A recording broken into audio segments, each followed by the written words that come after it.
Well, good good afternoon here. We thank you for coming today.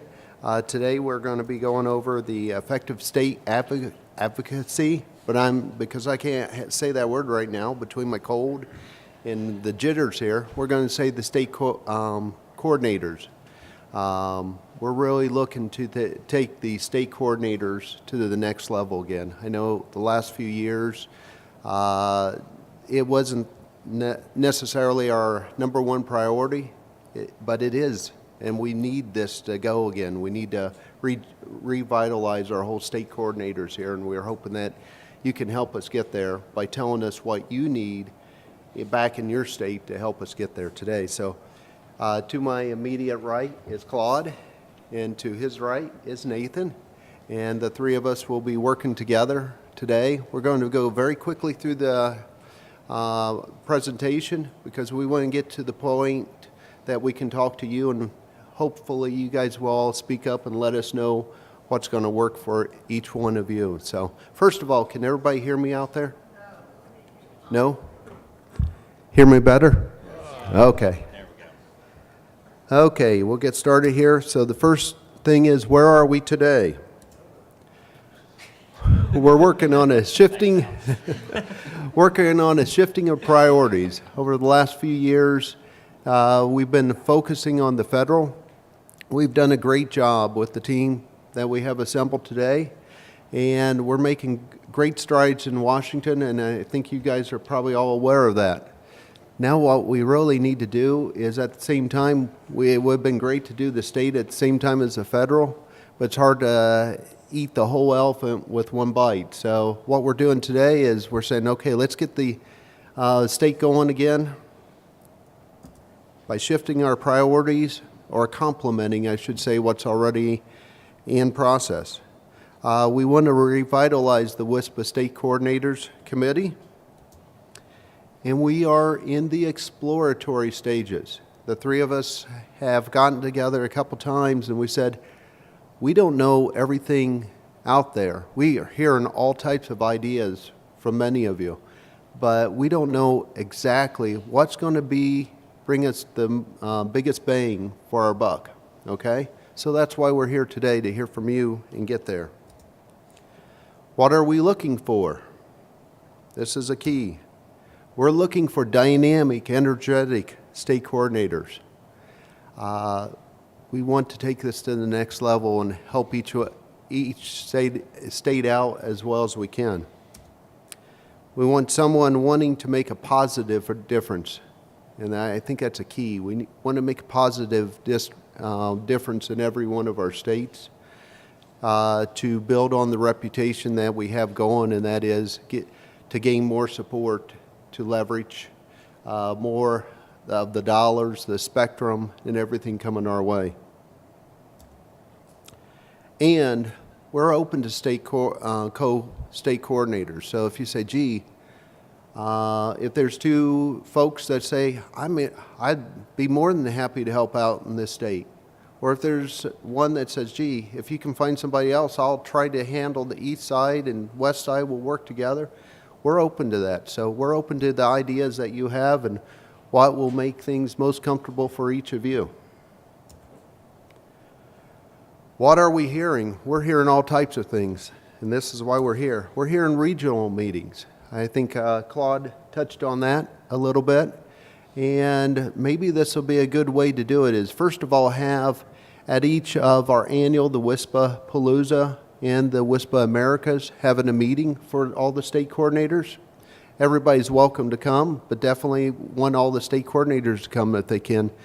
Maybe we could set aside time for each of you just to talk on various subjects, and rather than having me up here, have you, the experts, up here. Likewise, if we do have regional meetings, we could do the same thing. We could set a part of the day aside where I'll just pick on California's over here, Hawaii's over there, Washington's over there, Oregon's over there. Or maybe we all meet together as a group and then we separate. So we're open. We want to hear from you again. State forums. One thing I'd like to see is where we could set up state forums for each of the 50 states that we have, and you could, each of you have your own login into the WISPA website. You guys could have a state forum. Maybe at the same time you can look at other states. Maybe it's talking about poll attachments. Maybe it's talking about your local legislators and who have you spoken to? Who would you like to speak to, et cetera. I don't know, but we thought about if we could set up a way that on the state forums that you guys could reach out and communicate with each other and share our ideas. Sharing resources. We've heard this one. Maybe it's hardware, software, personnel. Networking, and that's the biggest one. If you all come together, share ideas, that's when we're going to see the greatest synergy come about. And again, sharing of activities and speakers. Next page. Quarterly web meetings for all state coordinators. Would you as state coordinators be interested in once a quarter we have a webinar, and we could set up different agenda topics, and we can have all the state coordinators could get on, and we can share ideas that way and have presentations over the web. We don't have to do all this in person. I know there's several state coordinators today that said they'd like to be here at WISPA Palooza, but they were not able to make it this year, but they'd be more than happy if we could do a webinar. So, idea for the future. Again, I've talked about sharing of ideas. I've also mentioned poll attachments, right-of-ways, permitting. So with that, we want to develop our state coordinator roadmap very quickly. How do we get there? What have you found to be effective? And this is your state coordinators committee, and we want to hear from each of you. At this time, I get to sit down and take notes, so I'm better prepared because several of those coordinators said, we'd like you to send out an email or keep us bring us up to speed what happens here today, and that's what I want to do. I want to go back to Effective Communication 101, try to bring us all together, keep us well informed. So with that, I'd like Claude and Nathan to start asking the questions away, and I'll take the notes. Sure. So thanks, Todd, for that, and foremost, thank you for agreeing to serve as the chair of the state coordinators. I think it's a role that is pretty critical for WISPA's long-term success because we're a big organization. We've got a lot of members in a lot of different states, but we've got a pretty small staff, and a lot of our efforts are focused at the federal level. And we need folks at the state level to be able to one, engage with state policymakers, and two, to filter information both up and down from the federal level.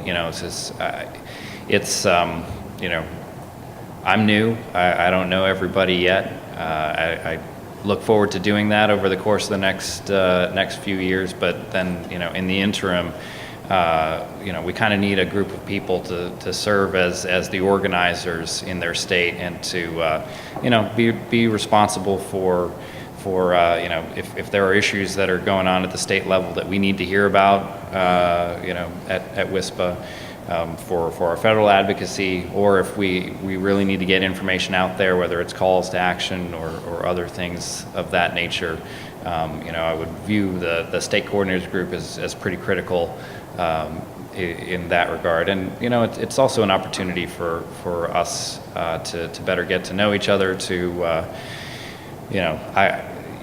You're the folks who are more likely to know who the other WISPs are in your state that are WISPA members or are not WISPA members, and to bring more of our industry together in the fold, because really, and I keep saying this because we're stronger the more people we have under the WISPA umbrella. The more people that we have engaged, the more people that we have who are volunteering to make an impact, and so I think all of you for showing up here today for this discussion. Nathan, you want to add anything?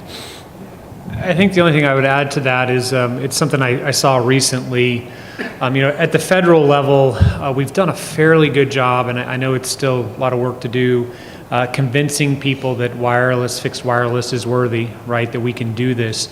We had a state meeting with 7 counties last week, and the representatives from the federal government within that state and even the state government basically spent the entire day telling the 7 counties that if you aren't running fiber to everyone in your county and you should do it yourself, there's no other option.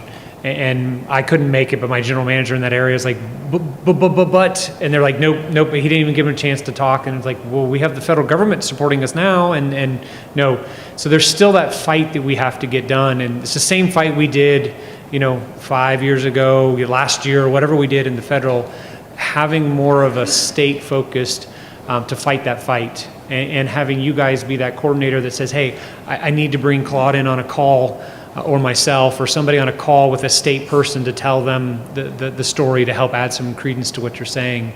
And I kind of see the state coordinators as two hats.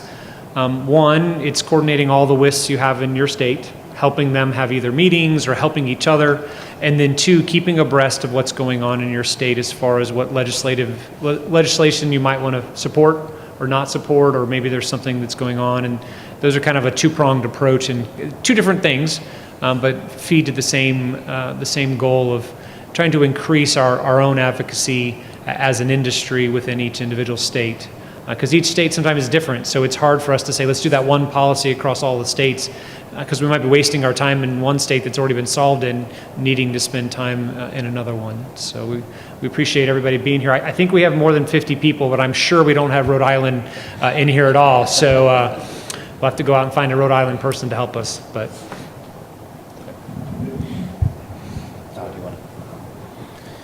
comment or question from out there? Yeah, so my name is Jeff Brooks. I'm from North Carolina, and my first question. So can you go to the microphone? We are recording this, so we'll make you guys get your exercise today. So is that all right? Yeah. So I'm Jeff Brooks. I'm from North Carolina, and question revolves around when you take one half of that equation and you describe it as being advocacy. You guys may all be experts in going in front of governments and advocating and things like that.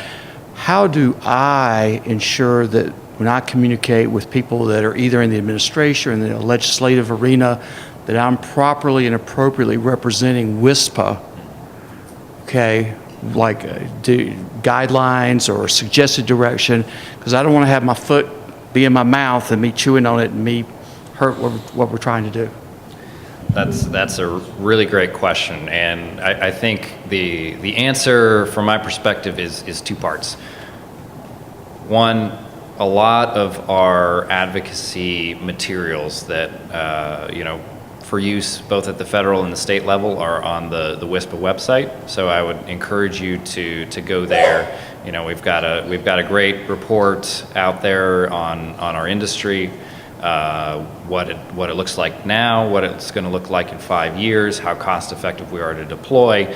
We have a report that you can take to your state policymakers and say, look, this is our industry, this is real.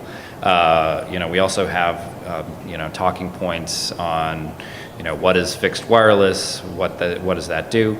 So that's part one. We have a lot of good resources on our website that can help inform you as you and your fellow folks at the state level, engage in advocacy there. And then part 2 is, if you see something that you think you need that isn't there, reach out to Todd.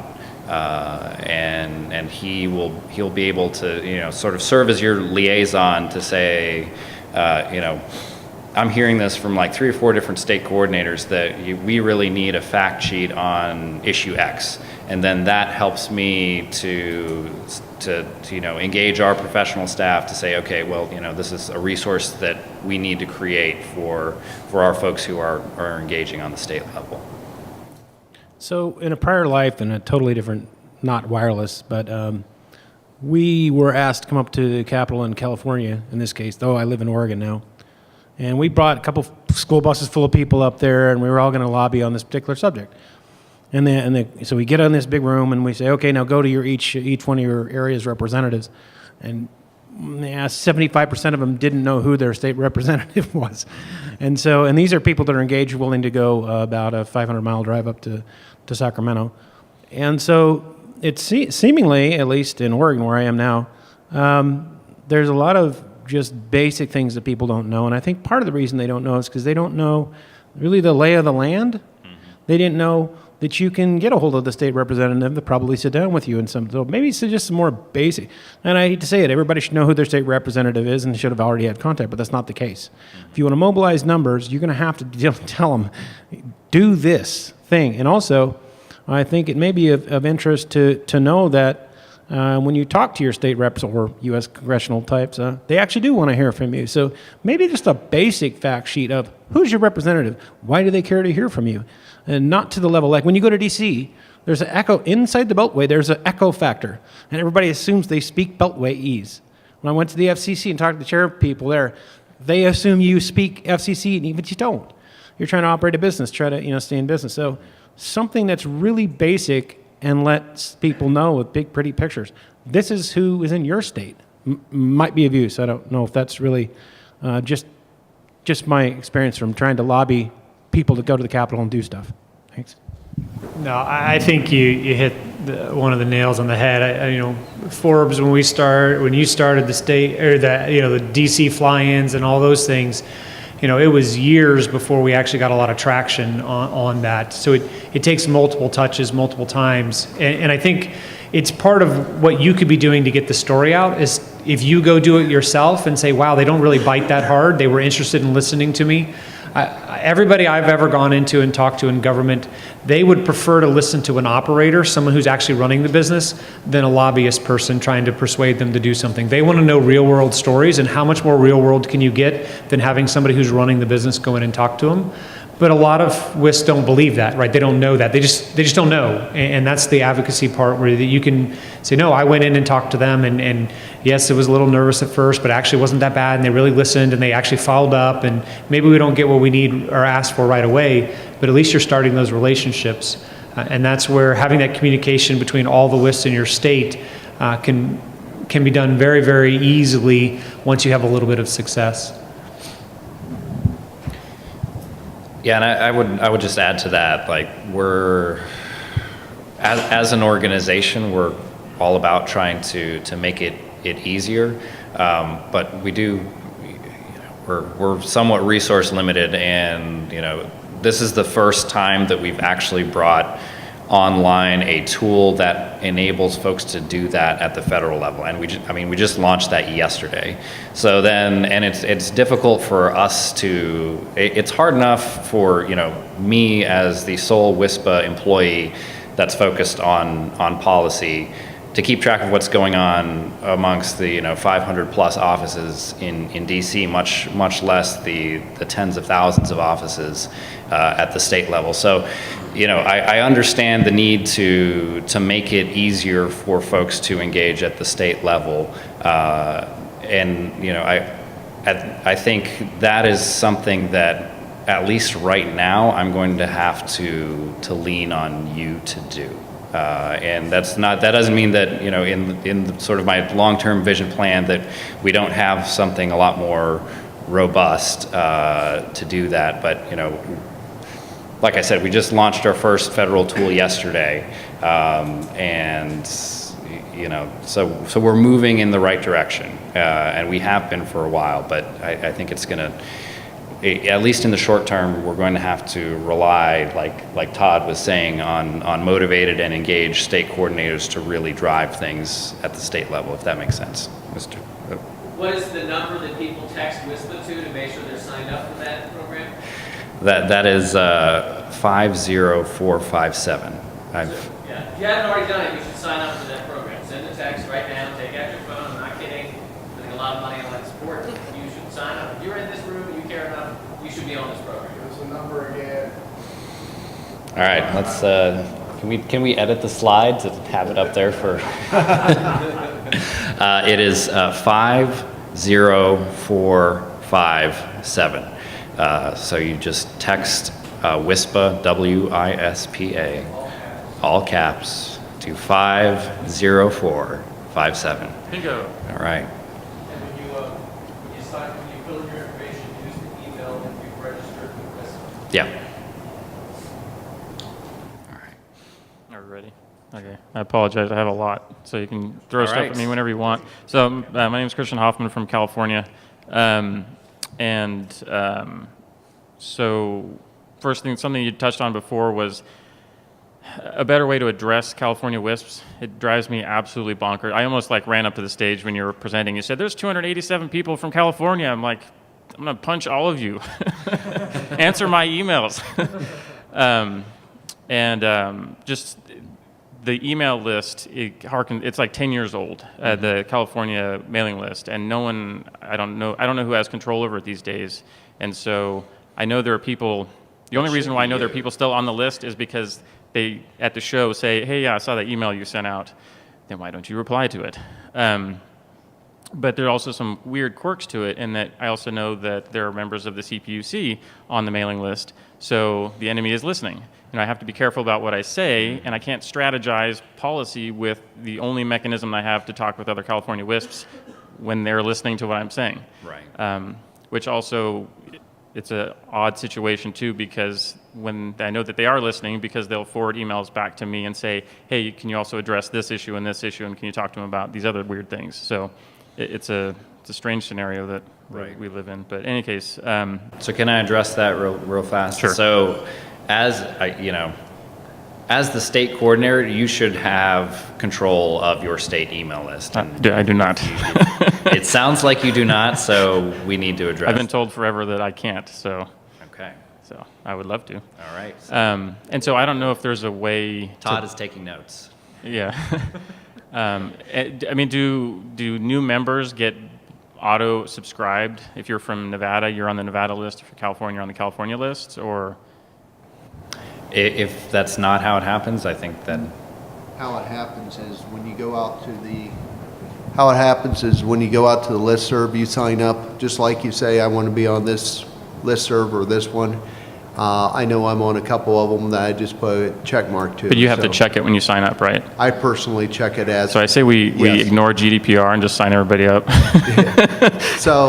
what I'm hearing you say is maybe what we need to do is have the state coordinator, and for example, if somebody reaches out to us and signs up and says they're from California, maybe I need to pass that on to you, and then I mean, you work with them. I would go as far as, like, let's add it to the bylaws that you have to have a state level representative that is going to be responsible for, at least getting emails about state level issues, because I go through waves of putting a lot of effort into it and none at all, because you're just yelling into a vacuum and you don't know who's listening, which I'm sure you guys are familiar with that problem. So anyway, but No, yeah. great idea. I'm glad you brought that to our attention today. Okay. So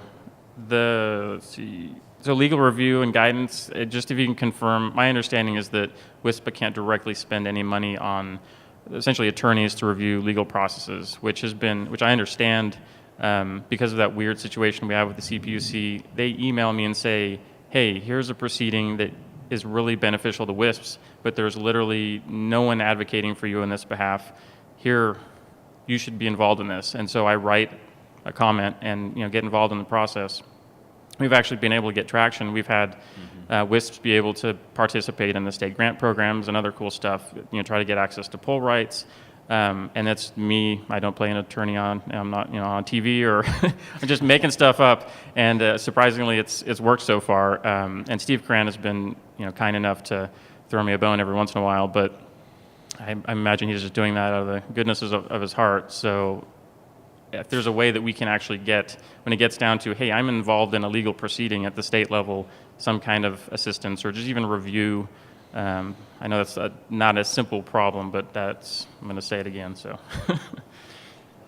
yeah, and I think we appreciate that. And I think from my perspective, I don't have a sense yet of what the scope of that is. So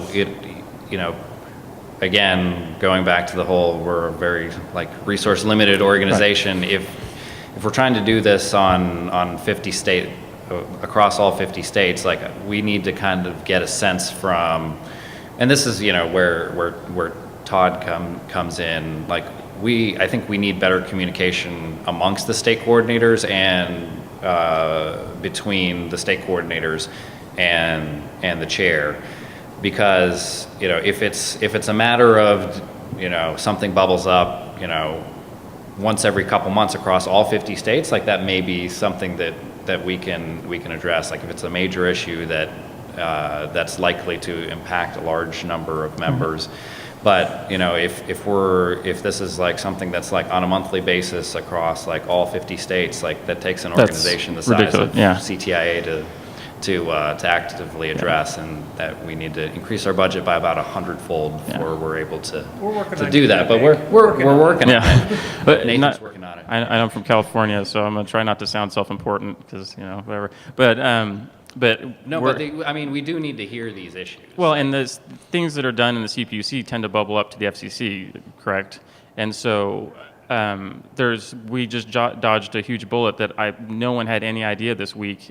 We had a week's notice to find out that the CPUC was intersecting our Form 477 data with the supplied coverage data and say, well, we're not validating any of your coverage other than what you've reported census block-wise. So they're essentially, we're about to publish the census blocks that we have subscribers in, not where we have coverage, as our coverage maps on a public website. It's terrible. I mean, it's probably illegal. So I had people talking injunction and suing the CPUC, and thankfully I emailed them and they said, yeah, everyone's about to kill us, so we're going to hold off on that for now. But that's I had a week's notice so there's stuff happens. It works. One second, I want to say, for the state coordinators in here, I sent an email out, but that list is from maybe 3 to 6 years old. Like I said, we're revitalizing, we're getting the state coordinators going again. I've heard that there's one person I emailed, it's not even a WISP anymore.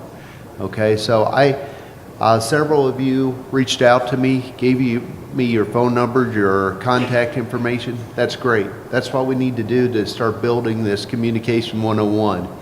Right now all I have is maybe 15 or 20 of your email addresses. I want to get every state coordinator. I want to have your phone number. I want you to have mine. I've got business cards here. I want us to be reaching out to each other, and I want to actually be in contact with you, calling each of you, finding out specifically what you need and how we can help. Because like I said, we're just putting this roadmap together. Right. I'm not trying to berate you guys. I appreciate what you're doing. No. We're trying to put the roadmap together, and we can't do it all at once. We need to hear from you what the priority is and help us get there together so we achieve a common goal. So go ahead. That's right. Okay, I'll wrap this up real quick. If there's any way we can do, I think you were saying something along those lines, a per state meeting. I mean, if I can get all the people from California, at least half of them in one room that I can address them, there's a lot that we need to talk about. And so that if there's any way to do that, that would be amazing. Obviously, that's not going to happen this year, but it's always next year. And then just what's that? Touch on those. So we used to do state meetings, and it was up to the state coordinator to kind of do them. And some states have done a really good job, and some states it's kind of fallen. One of the things that I've been thinking about and is trying to come up with a template for you of what to kind of talk about. Like maybe you want one of the FCC lawyers to do a virtual call in and give a presentation on something, and maybe you need Claude to be there for part of it as a call. If we can come up with some templates that should take some of that guesswork of, well, what do I do? How do I get, what's the content? And then you're like, well, I don't know. And then sometimes that's just a barrier to getting started. So if we can help you guys with some of those simple outlines of things to follow, especially with the regional shows as well. Here's what you do, here's how you need to look at it, to try to take some of that repetitive work away, so then you can spend your time convincing the people to come to those shows and everything. So we hear you for sure that a little bit of help there, even though we don't have the staff to help on each, like help you actually do the meeting. Right. We'll at least can help you get it all set up to go, and then you can have guest appearances from different people that would call in, and that has worked very well when we've done it in the past. Okay.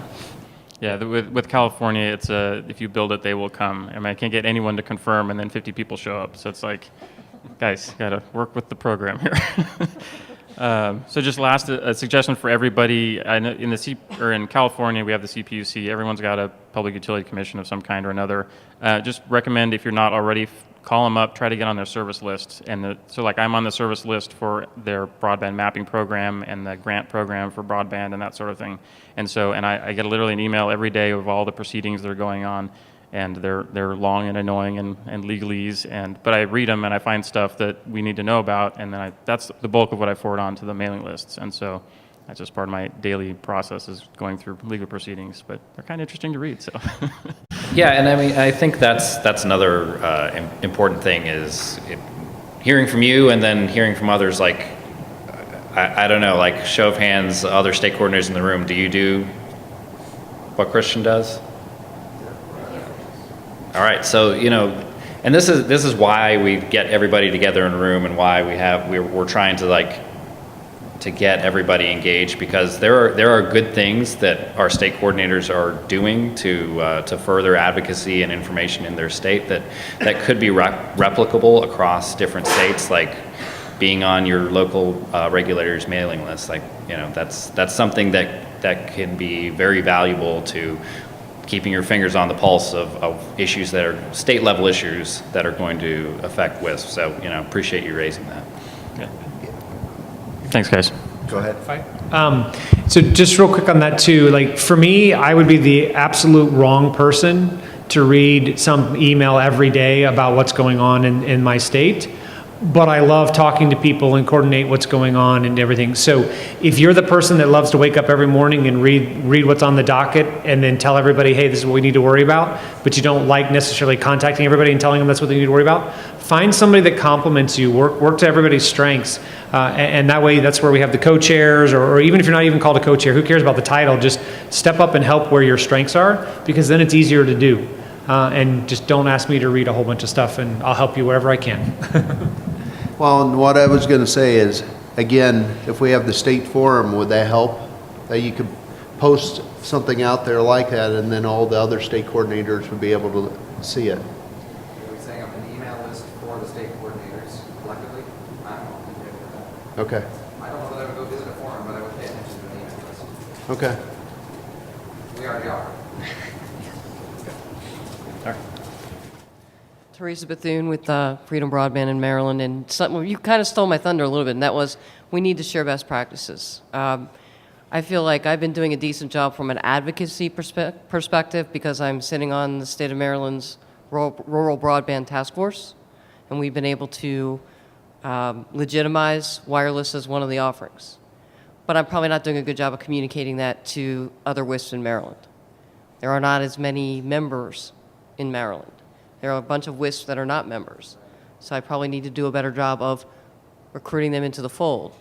But I think if we could share best practices, because the other thing that we're hearing in that task force is that every state's looking to the other states to help them solve the problem. And so what one state does, the others are emulating if they think it makes sense. And there are players that are on these task forces that you're dealing with at the federal level too. So in my task force, I've got CTIA, I have Verizon, I have Comcast. I also have a bunch of small providers that may or may not be WISPs. Some of them are small utilities. It would also be understanding the how your state is organized, because broadband's not a utility in Maryland. So we fall under, they actually put us under, that task force is under the Office of Housing and Urban Development. So you really got to know that. And then the last thing would be, there's a political aspect to this. The reason I have a spot on that task force is the Secretary for Appointments for our governor is one of my customers. And he said, hey, I got to put people on this task force. And somebody said, well, you should call Teresa. If I didn't even know there was a Secretary of Appointments. So it was dumb luck, but it's been good for us, but it's also been good for being a WISP, because we're there arguing, and I have a colleague who is a WISP in Florida, and the two of us are at that table with the big boys and big girls and other small providers. But I think if we all could share what are we doing And then can we replicate it? Because maybe we can say, if, now granted California's huge, but Maryland's doing this, maybe Rhode Island says, hey, here's what I hear Maryland's doing, and maybe it's easy to replicate that. So again, no questions, it was more of the need, which is sharing best practices. Yeah. Thank you. Yeah, absolutely. I'm Kurt Elbershart, and I am in New Mexico, and I don't even know if I have a state coordinator. I know we have at least 2 other. No, I am not volunteering. No, hang on, let me finish. I know there's at least 2 other members in my state, but I'm pretty sure there's less than 10. I'm almost 7 hours from the State House, so it's not very practical. But I am on a regional broadband task force. I'm willing to help. I'm not willing to drive that particular bus. But I've been on the state mailing list for 3 years, and there's never been a single email sent to it, so that's probably a clue. That is because we have on the list as no coordinator in New There you Mexico. go. So that would explain that. Draw straws? There you go. I got a number between I'm one not, and two. but we currently are not regulated. Our broadband is not a utility, but they would love to find a way to tax it. They're really wringing their hands with some kind of glee. And also New Mexico has a long history of not doing what other states do and not coordinating with other states. For example, we don't accept PE stamps from any other state. There's no reciprocity. There's a lot of little weird things. But at the federal level, obviously this is a really big deal, and we have more federal land than anybody except Nevada, I think. But a huge amount of our state revenue comes from federal because of all the labs and military bases. So I guess my thing is I have no idea what's going on. I hear from my upstream who is a CLEC and just started a WISP, and they're friends. I sort of hear what their issues are, but they're mostly dealing with voice regulation. So basically, I don't know what's going on. Well, that's why we're all here, to figure out what's going on. Hey Todd, Tim Caillou from Southern Internet. We emailed last week, and I'm keeping an eye on the hurricane, which is flying over Georgia right now, and emailing the local NPR reporter to talk more in the week. So that's part of what advocacy is to me, is getting the story of WISPs out to the greater public. Right now in Georgia, the 2 big carriers, 3-ish big carriers, are telling the story of rural broadband being small cells, and we need small cell regulation, no local control of rights-of-way and utility poles, and they're beating the drum of rural broadband in Georgia because that's a hot-button issue that comes up every election cycle. But I'm not sure how I, as a WISP in Georgia, and I think this is what a lot of folks are talking about, is how we can effectively punch above our weight class at the state level like we do at the federal level, because Verizon and AT&T get a seat at that table to talk about how they can best serve rural Georgia, which means the suburbs of Atlanta, when they want to turn around and completely ignore the rest of the state. So with CBRS rules, I know I'm going to have 150 megahertz of clean spectrum, even though I'm never going to win the auction because no one's going to bring anything to my neck of the woods. But helping to bridge that divide, I mean, I'm going to go out and tell the story of WISPs, and hopefully that'll be an on-air piece that runs in Atlanta. But being able to just really articulate how we are serving that need, and what the carriers are doing is great for the carriers, and it's great for the urban cores and the suburbs, but that's not meeting the needs of rural Georgia. Right. And do so in a collaborative way, not an us versus them, because I know if I take an us versus them approach, we would get clobbered. Yeah. No, and that's a great point, because the state stuff filters up and the federal stuff filters down, and one of the cool features of our new advocacy tool that I didn't know it had when we got it, but is pretty cool. But it also has some functionality that would help us engage with regional daily and weekly newspapers. So we hope to help bring that online, which should help with a lot of the press at the local and state level. So look for us to bring some of that online in the coming months. Okay. Hi. I'm Washington State's coordinator, and we held a show in Spokane. We made day one the Fiber 101 day, and everybody learned how to splice and how to build fiber networks. We brought a company in that did it for free. They brought 6 guys in and made a great training day out of it. This day 2 was sessions about issues in Washington State. And we have a strong advocacy in Washington State. We've actually pulled money and hired a lobbyist from time to time. The state's always trying to empower the public utility districts to be able to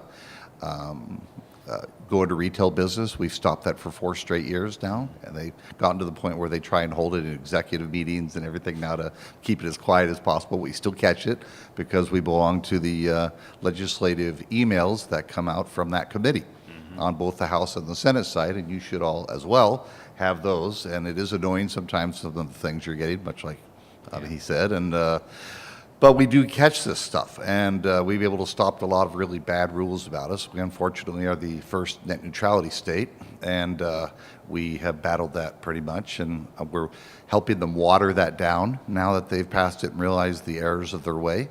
And so that's getting better, and that's because of our state advocacy as well. But the reason we do a 2-day show for our things, in case you're wondering about our template, is we bring vendors in. And we were a completely revenue neutral, never got a penny from WISPA, and actually we made $150. But and we charged nothing, and so they got 2 days, but a vendor's not going to come for 1 day. Trina wasn't happy because she felt I was taking vendors away from her show, but I wasn't. And so that format works for 2 days. Vendors have like 4 or 5 booths set up around the room, and then they're there at any time, and you can go chat with them and whichever. It was, and we did for Washington, Idaho, Oregon. We had an RV of camper guys. They all got in their camper, drove from Wyoming. And so it was a very successful show that we did, 90 people. And we would do it again, but it is a lot of work, and anytime WISPA is able to give some of its infrastructure to help us in organizing and coordinating, that would be probably greatly appreciated at any point. But we've always recognized the limitations of staffing to try and do this on a per state basis, and so you all have to be very cognizant of how much demand there is. And if you imagine the legislation that comes out of Washington, imagine what it is the other Washington for him. So yeah, they stay pretty busy. So you want to make sure, try and do it all yourself with the people that you get in that are active in your list and in your group. We'd like to know if we're going to be able to have access to membership for WISPA, so even if they didn't opt in, or maybe you automatically opt them in when they join, and then they have to opt out. And so that we automatically have them already in the system, and then if we can have the list, so maybe we can, the coordinators could send something out to let them know, hey, this is an active group and it is helping you in our state, and that would be helpful to coming from you guys as well. And so, Forbes, just to clarify, you're saying when we have a new member in Washington State join, they're automatically opted into the Washington State coordinators list? Okay. Correct. Okay. And then if they don't like it, then they can opt out. Okay. Okay, we'll call it the presidential text. All right, so we always encourage your members to be inclusive in the state broadband committees. That's something you always want to have them do. Correlating the message, you guys kind of danced around the subject a bit, but there's a lot of things that you can do. One of the main reasons we were able to keep the PUDs out of the retail business is because we stood in front of the legislature and said, when are you going to start selling groceries? Because I'm sure Safeway would love that competition, and they're an essential service just like we are. So how can you suddenly feel you can justify going into business that is already existing from private? That singular message has killed that legislation many years in a row, correlating between the state coordinators, that message, much like Fox does when they get up every morning, and CNN and all those guys, they have their word for the day, and every person on the air says that word. If we can all have our word that we say that truly backs what we do up, then we'll have a more effective coordinated message that works nationwide. Yeah, none of the other, everybody else answered the others. Thanks for your time. Thanks, Forbes. How you doing? Jason from Hudson Valley Wireless, upstate New York. Like California, New York's pretty progressive in terms of trying to lay out broadband policy. When doing some advocacy in New York, we've been focusing on access to infrastructure, removing barriers to adoption, and basically working with the state to develop technology-neutral procurement policies. Wondering, what are the top-down issues that WISPA thinks we should focus on from a state advocacy level? Yeah, actually, a lot of them are on that list. Take poll attachments for example. There's a federal regime, and then states are allowed to opt out of that regime. So a lot of states have set up their own separate poll attachments regimes. So the access to infrastructure piece is very, very important for folks on the ground in the states to be engaged with. It's basically issues that are kind of in that sort of dual federal state, dual like federal local bucket, where the state is starting to push into the federal side, or the federal is starting to push into the state side. I think a good example of that is all of the infrastructure stuff that the FCC is doing now on small cells and preempting localities from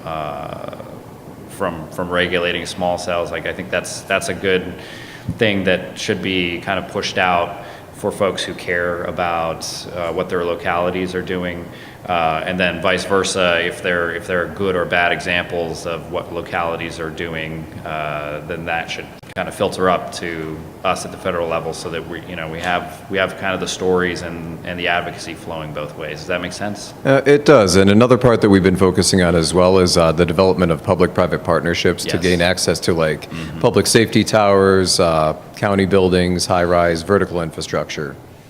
Yeah, and I think that's another great one, because as Kurt was saying, where we have states where there are large swaths of federal lands, sharing stories of what's been effective at the state level to folks at like the Department of Interior, say like, hey, XYZ state has done this. Our members in that state have found that effective in terms of getting access to state infrastructure.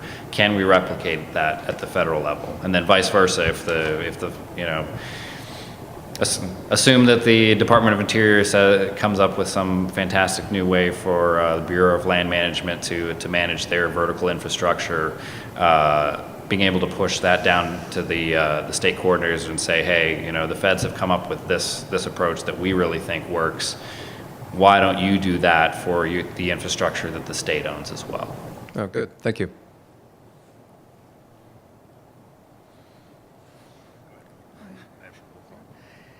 My message is more to everyone here instead of the panel. We can't depend on WISPA to do everything for us. And at the state level, we've got to be involved in the politics, the local fundraising, go to the fundraisers, go to the political meetings.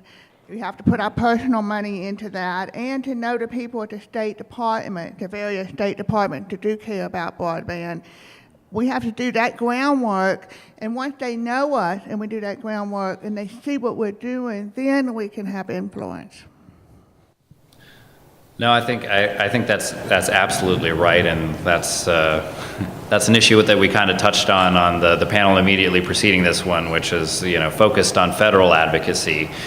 But effective federal advocacy for WISPA, a large part of that is our members getting engaged, both at the federal level and at the state and local level. And I know that's a lot of work, and that's a lot to ask of folks who are small companies. But it is that constituent engagement that really drives policy a lot of times. And when we can engage things in a complementary manner, where I'm banging out one message on a national level and you're doing that on a state level, if we can get sort of a coordinated coverage, politically, news media, regulatory, I think we're just that much more effective as a whole. So yeah, thank you. I should have made a list so I didn't have to come up here twice. One other thing that I think is important, I first love the idea that if you are a WISP and you join WISPA, you get put on the state mailing list. I think it should be opt out, but the default is that you get subscribed. But that should also be opened up so that non-WISPA members can subscribe, because I think our overall better purpose is served if they are informed and can participate in advocacy efforts. There's strength in numbers, and while we would hope that everyone joins, at least getting those other folks on the list and sharing their stories and message is equally important. As long as it's not members of the state PUC. Hi, Sonia from rural California. We're seeing a lot of our counties going through general plan updates. And the issue we're seeing right now is the FirstNet that's coming down is putting legislation or providing information for them to write them so that everything is required to be a stealth tower. This is especially in historical areas where tourism is big. Right now, we're tapping vendors and anyone we can to get information on why stealth towers are bad for our industry and how our technology works. Anything we can do across California to coordinate that information would be critical, but getting those, this is how the technology works documents. This is a good framework for letting local county have their say in building, but being technology neutral. Because we get on one side, our coordinators going, we want to put California funds to get, the digital divide done, and they want to throw money at it. And on the other side, not realizing that they just need to get out of the way and let us do it. So anything we can do tools-wise to help us do that would be great. Yeah, no, I appreciate that, and I think that's a good example of sort of that two-way flow of information that I talked about. Is, I don't build towers. I need you to tell me how you build towers, and I'm going to learn that over time. I'm still pretty new at this, but understanding the technology and the cost structures and all of that from people who are potentially impacted by that, and then we can gather that up as as a state coordinator share that information, and then be able to kind of act on that on multiple states and then at the federal and the state level. So I think that's exactly why we need information sharing amongst members, for sure. Thank you. So I have two comments, one relevant and one not. But right. The relevant comment is that I would like to encourage everybody to read the Model Municipal Code that BDAC recommended, because a lot of some of the issues that you're talking about that were just mentioned by the last speaker in California and other things were specifically hard negotiated and discussed in that code. It addresses things like decorative poles and what's reasonable and not reasonable in easements, and it's extremely detailed, extremely hard fought from WISP and AT&T and municipalities, and it passed the BDAC unanimously. So I would strongly urge you to read it. It's dense, but it's worth it, and you can take that into the states and into the counties and say, this is what the minds that were in the room believe is the right compromise that takes care of everybody. That's one pitch, and the other pitch is that I have it on authority that the FCC is likely to figure out a way to try to enforce those for municipalities and others who are not in line with what is ultimately coming out of these recommendations. So I think that it's a good stake in the ground, and it's a way to create a reasonable argument that does take into account the needs of those municipalities. So I highly recommend that you read that document. The unrelated thing, because I have to leave, and I was asked to do this, please attend the PAC event tonight. Yes. It's at 7 o'clock at the pool. Thank you. No bathing suit. It's probably too cold to swim anyway, but please come. Okay. And is there a Go to- summary? No. Okay. You wish. It's really, really long. No, but it's actually divided up, okay. It's actually divided up into sections. The sections are severable. You can go to the ones that you think are important or most relevant to what you're dealing with and just look at those. It is fcc.gov. Search for BDAC. It will take you to the BDAC website. What is there right now is the last version of the Model Municipal Code. Next week, they will be uploading the final approved version of the code. But what's there, by the way, is all the drafts of all of the work of the BDAC. You can also go watch the meetings and see particular arguments that took place. You can reach out to me. For those of you who don't know me, I'm Elizabeth Bowles. I am the chair of the WISPAC. I am the state coordinator for Arkansas, and I am the chair of the BDAC for the FCC. So, and I run a WISP in Arkansas. Thank you. Yay. Anyway, which I should have named the last one first because it is actually the most important. But you can reach out to me and I will point you to the right meeting on the right day. But I urge you, pretty much everything you're going to run into has probably been argued in that room. Cataclysmic fights between the cable companies and the phone companies. If you want to know what's really going on in their minds, you can listen to some of these debates. It's kind of interesting. They're very long. But I do recommend all the documents to you. The one that has been finally approved are the barriers document. That is on there. You should read that. It tells you what the barriers are to broadband deployment. There's a lot in there about municipalities. And the second document is the Model Municipal Code, which should be final version up next week. Do what? Model Municipal Code. And I actually think it's called the Model Code for Municipalities.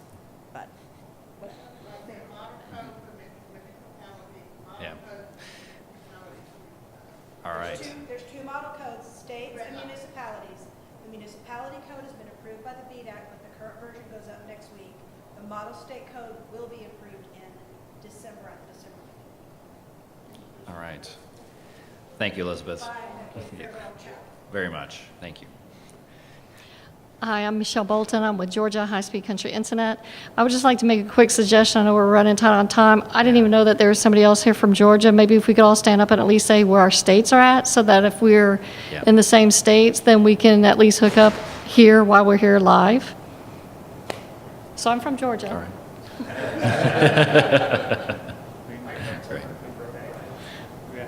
Yeah, if we can find someone from Rhode Island. Right. If we want to end on that. Yeah. Quickly down the thing. What? Okay. You want to end with that? Yeah, why don't we just end with that?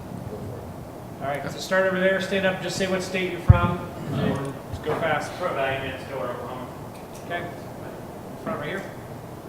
What state? Missouri? Michigan?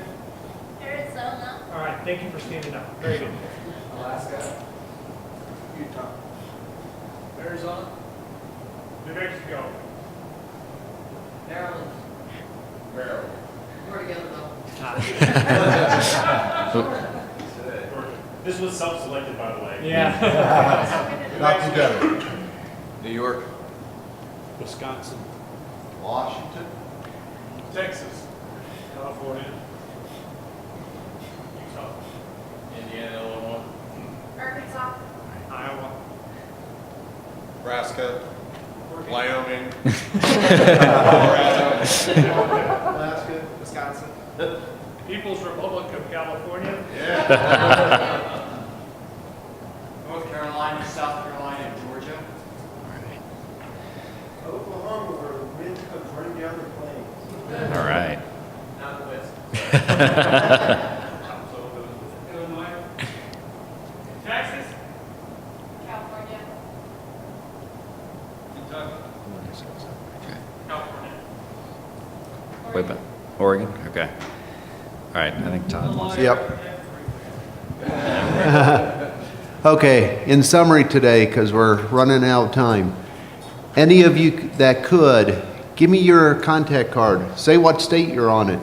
I'll help put together this list for each of us. Also, if you're not a state coordinator and you'd like to be, if you didn't receive an email from me last week, then I must have you down as a state coordinator from a few years ago, okay? Let's start our communication. I understand communication 101 is our first thing we need to do and work on, get that part set up, then we can start communicating out, have things come back, then we can start building the road together from there. Thank you for your time today.